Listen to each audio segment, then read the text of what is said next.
This election is a choice between whether we will have 4 more years of gross incompetence and failure, the worst administration in the history of our country. I pledge to seek common ground and common sense solutions to make your life better. I am not looking to score political points. I am looking to make progress. It's going to be America's new golden age. We're going to make it a golden age. It seems impossible, doesn't it? Doesn't it seem impossible with these stupid people that we've had to put up with over the last 4 years? I pledge to listen to experts, to those who will be impacted by the decisions I make, and to people who disagree with me.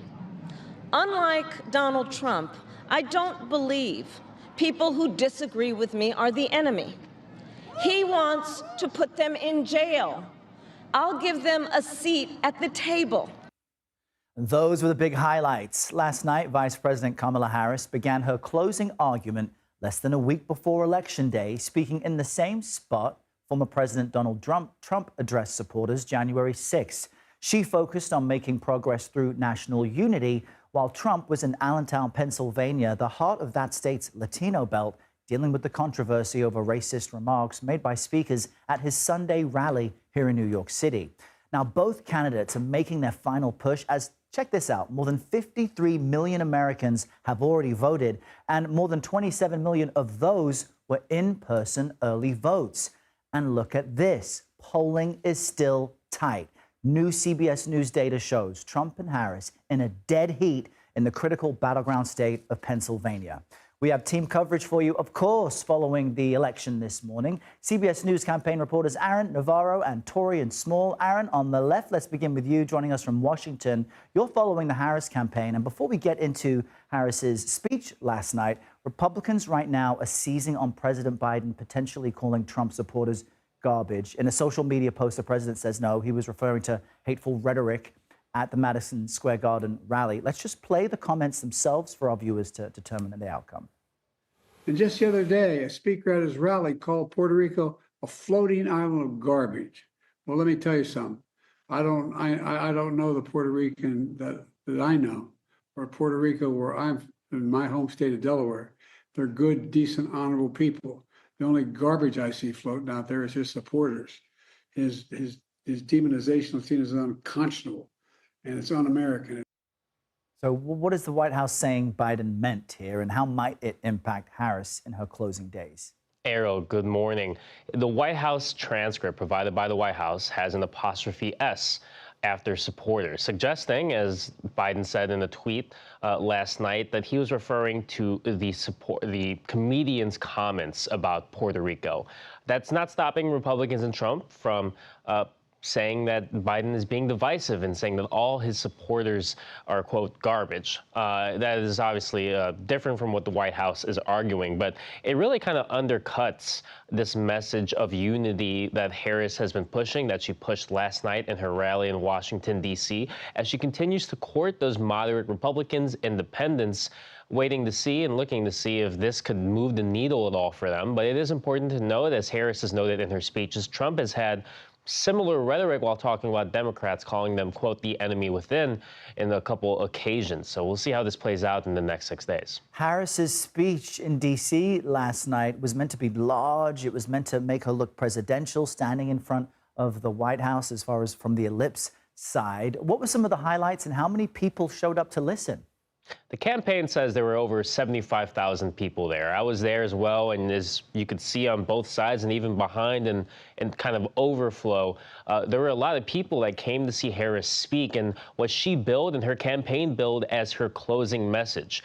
In part, she talked about how she would unite the country, how she would listen to people on both sides and try and find compromise, while at the same time saying Trump represents, quote, era of chaos and division, and that she represents a new generation and path forward. But we also saw her talk about her economic plan. She was a bit harsher in terms of immigration, saying that while politicians tend to use the issue to scare people and voters in an election, that she will round up people who are here illegally, and kind of talked about some of the actions she would take. So it's a closing message that is part Trump and part what she would do for the country if elected. Yeah, and in so many ways, the election is here. Aaron Navarro, thanks so much.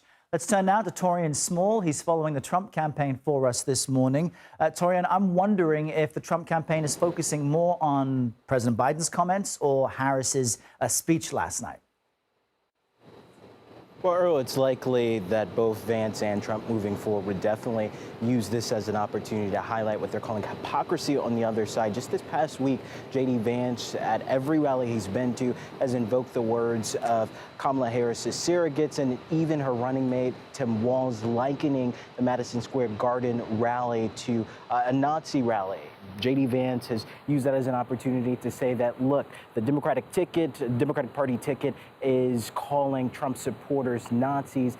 I will expect, especially today, considering that J.D. Vance is in Austin to tape an episode of the Joe Rogan podcast, they will invoke those comments and use it again as another opportunity to say that Democrats are the ones who aren't preaching the message of unity. And Trump's style is to rarely, if ever, apologize. He was on Fox News last night and did discuss the comments made by Tony Hinchcliffe.